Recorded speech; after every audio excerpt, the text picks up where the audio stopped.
All right, maybe you watched it on WRAL and WRAL Plus, but if not, we'll give you a quick rundown of what happened as Michael Malone was introduced as the new head coach of the North Carolina Tar Heels. I'm Chris Lee. That's Brian Murphy. Pat Welter is on vacation right now, and he missed a good one because there was a lot of Carolina royalty in the building tonight, starting with Roy Williams, and then also a lot of former players, some current players who are in the transfer portal. It was interesting to see who came out to see head coach Michael Malone. Yeah, lots of people turned out. Bill Belichick was here. Yeah. Larry Banger was here.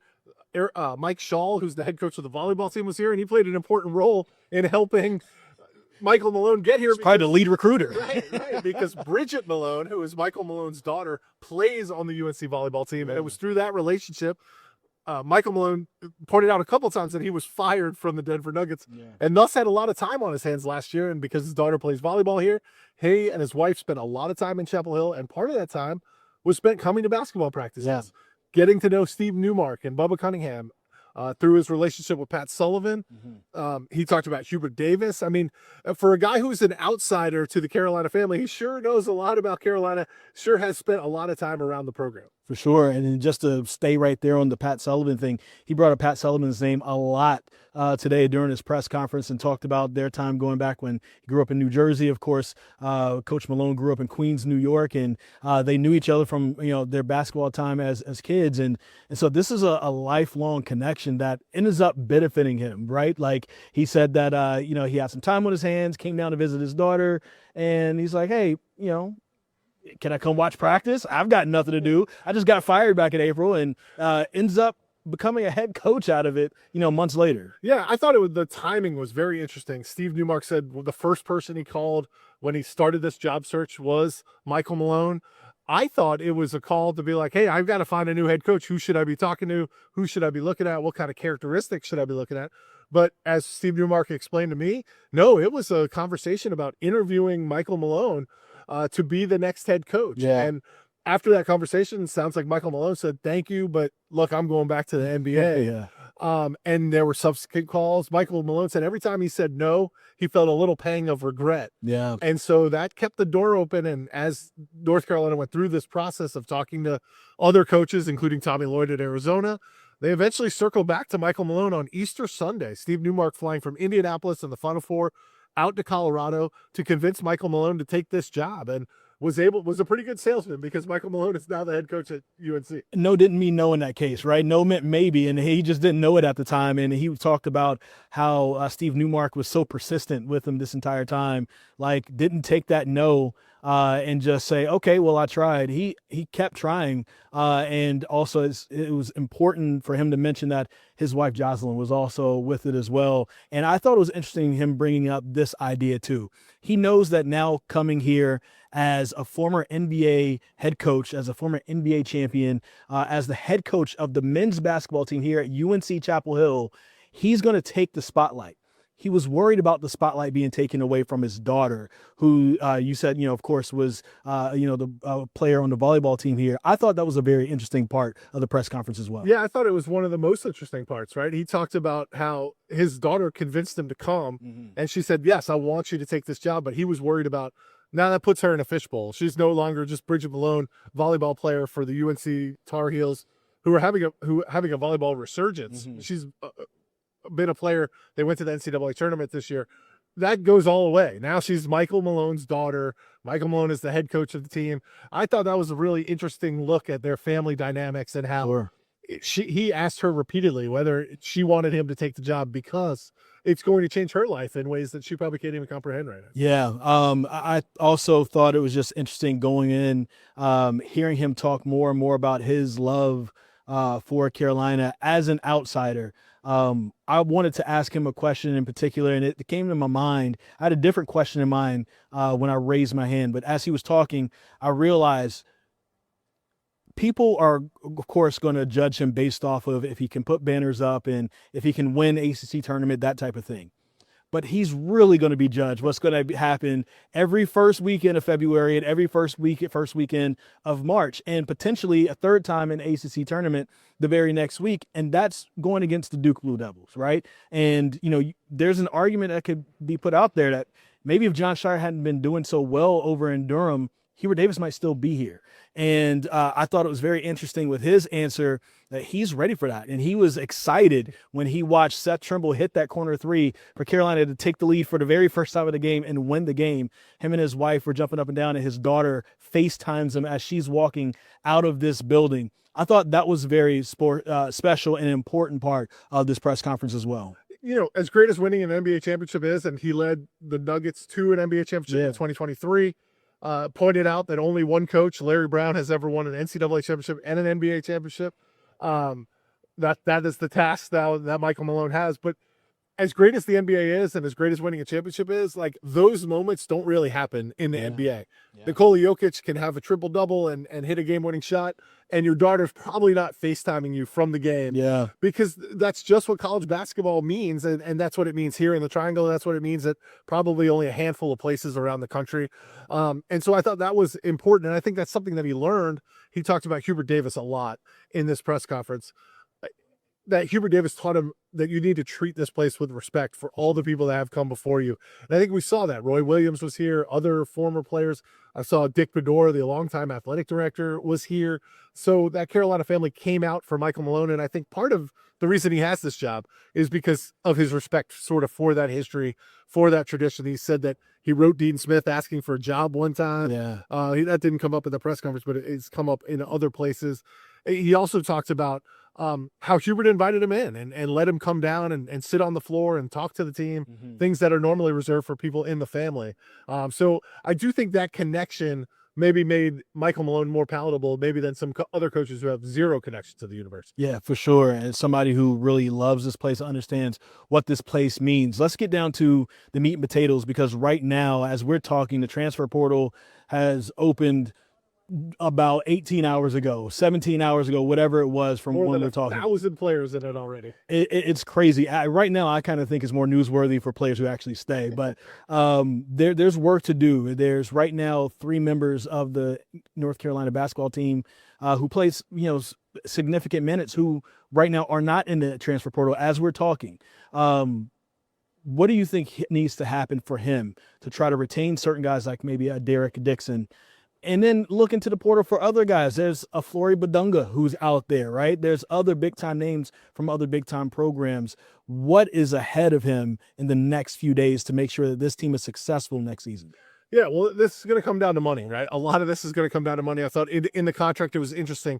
Guaranteed $6.75 million in revenue sharing throughout the term of his contract. Carolina put about $7 million into men's basketball from revenue sharing this year. But the revenue sharing cap keeps going up, so you'd think that the money would keep going up.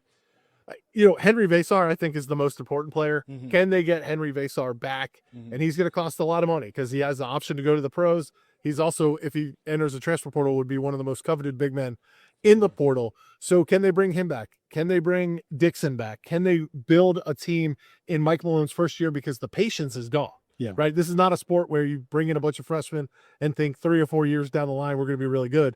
When you're a new coach and you're getting the kind of money that Michael Malone's getting and you have the kind of resume that he has, they want to see wins right away. And so how he does in this transfer portal is going to be key. He said he's keeping people like Jim Tanner, Sean May, others around. He didn't say permanently, but they'll be around to help with this transition at least. Yeah. Guys who have been, very familiar with college basketball, know what's happening in the portal.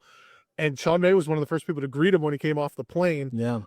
It'll be interesting to see just how quickly he starts to make his mark in the portal, because the portal really comes down to money and relationships. For sure. Carolina should have some money. Do they have enough relationships to land some of those people? And are players, 18 to 22-year-olds, excited about playing for Michael Malone? That's really an unknown question at the moment. And that's probably why you have a guy like May, you have a guy like Sullivan who are still sticking around, Jim Tanner, because maybe they have those relationships that's already there. And then it'll also be big if they can still, retain their 5 stars from high school who have said that they will come here to Carolina. I want to get down to this question, though. We talked about Duke. We talked about the wins and trying to win immediately. What do you think is a failure here at Carolina for Michael Malone next year? What is the baseline he needs to achieve in his first season? Well, I'm not going to steal Will Wade's Red Reckoning, but I mean, It's a blue wave. Yeah, what Will Wade talked about was we're going to be in the top half of the ACC, Yeah. and we're going to be in the NCAA tournament consistently. I think you need to raise that bar a little bit at Carolina. You're going to be in the top 4 of the ACC, and you're going to be top 4 seeds in the NCAA tournament. I mean, Hubert Davis made the NCAA tournament. He made the tournament, 4 out of 5 years. They bounced in the first round twice. They made it to the Sweet 16 once, and they made it to the Final Four and the national championship game once. And that wasn't good enough. So the bar is not losing in the first weekend of the NCAA tournament. The bar is Sweet 16s and Elite Eights and having a chance to be one of those teams that are cutting down the nets. And so, to me, I don't, failure, success is hard in that first year, but I think he was brought in to raise the level of this team back to that consistency of top 4 seeds in the ACC tournament, top 4 seeds in the NCAA tournament, and playing deep into March, Sweet 16s, Elite Eights, Final Fours, having a chance to win the national championship. That's the bar. I mean, when you get rid of Hubert Davis for making 4 tournaments in 5 years, but not getting out of the first round the last 2 years, well, that's the bar. The bar is to play in the Sweet 16 and the Elite Eight. And I think Michael Malone knows that. He's certainly being paid well. For sure. He knows that those are the expectations. And I think Chancellor Lee Roberts knows those are the expectations. And Steve Newmark, the incoming AD, they've established that those are the expectations for college basketball in Chapel Hill. My answer to that is, out just from where I look at it, where I'm sitting, is that you just need to be a little bit better than Hubert Davis your first year. And that's tough because Hubert Davis technically had a pretty good year, right? Like I can't remember the exact record, but they were 24-11 or something like that to end the season. So if you can get to 25 wins, if you can get to the round of 32, I think that and win, let's say, one more game in the ACC tournament, which means making it to the semifinals, right? Of the ACC tournament, which means you make it to Friday. I think that is good enough for the first season. That's a good introduction. It gives you a little bit of cushion because there is going to be a little bit of a learning curve, maybe not in the actual X's and O's, but also maybe just how you coach and relate to young college players, and also how you deal with the transfer portal, things like that.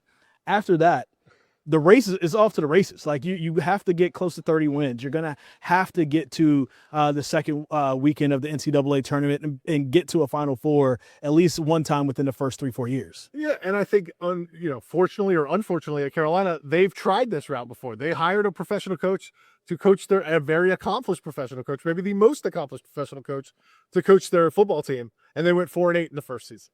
Now, basketball is different. Michael Malone is 54, not 73. But, he had the benefit of having one of the very best players in the NBA, helped him lead that to that championship in Nikola Jokic, much like Bill Belichick had Tom Brady. And there will always be questions about, can he do it without that guy? If you look at his numbers in the NBA, his regular season winning percentage, not very good without Nikola Jokic. I'm not saying he can't coach. I'm not saying they're going to end up 4-8 or the equivalent of 4-8 for a basketball team. But I am saying that, there is very recent history in Chapel Hill of a coach coming in with a great resume and saying all the right things at the press conference and then not delivering on that. Now, basketball, it's a little easier. You just need a couple of players and you've got yourself a team. Yeah. And obviously Carolina's committed to that, and Carolina has basketball history where they don't have football history. But all that being said, there is an example right down the street of bringing in a pro coach, paying him an awful lot of money and not getting the results. And I think this has got to work for the administrators. This has got to work. They've staked a lot now on the football hire and the basketball hire. $18 million plus a year just for 2 coaches here on campus, 2 of the highest paid people in the state of North Carolina as far as public funds are concerned. So yeah, I mean, I was building with some people. You got to raise even more money now, right? This is an athletic department that has really put itself out there and said, we're going to hire the very best coaches that we think we can get. And now that's got to pay off. They're very good in all these Olympic sports. And I'm not downplaying all those sports, but football and men's basketball pay the bills. And they are giving a lot of money. Michael Malone is on a 6-year, $50 million contract. Oof. That goes up to about $9 million in its last year. He's got an $8 million buyout. He's getting $4 million for his assistant coaches, which is a huge jump. It is. And puts you at the very top of college basketball, men's college basketball. And so they're pouring the resources in. This place needs to be full and jumping and have a chance to beat Duke and take care of business against NC State and beat the very best teams that come in here. I would meet him at the airport too if that type of money was on the line.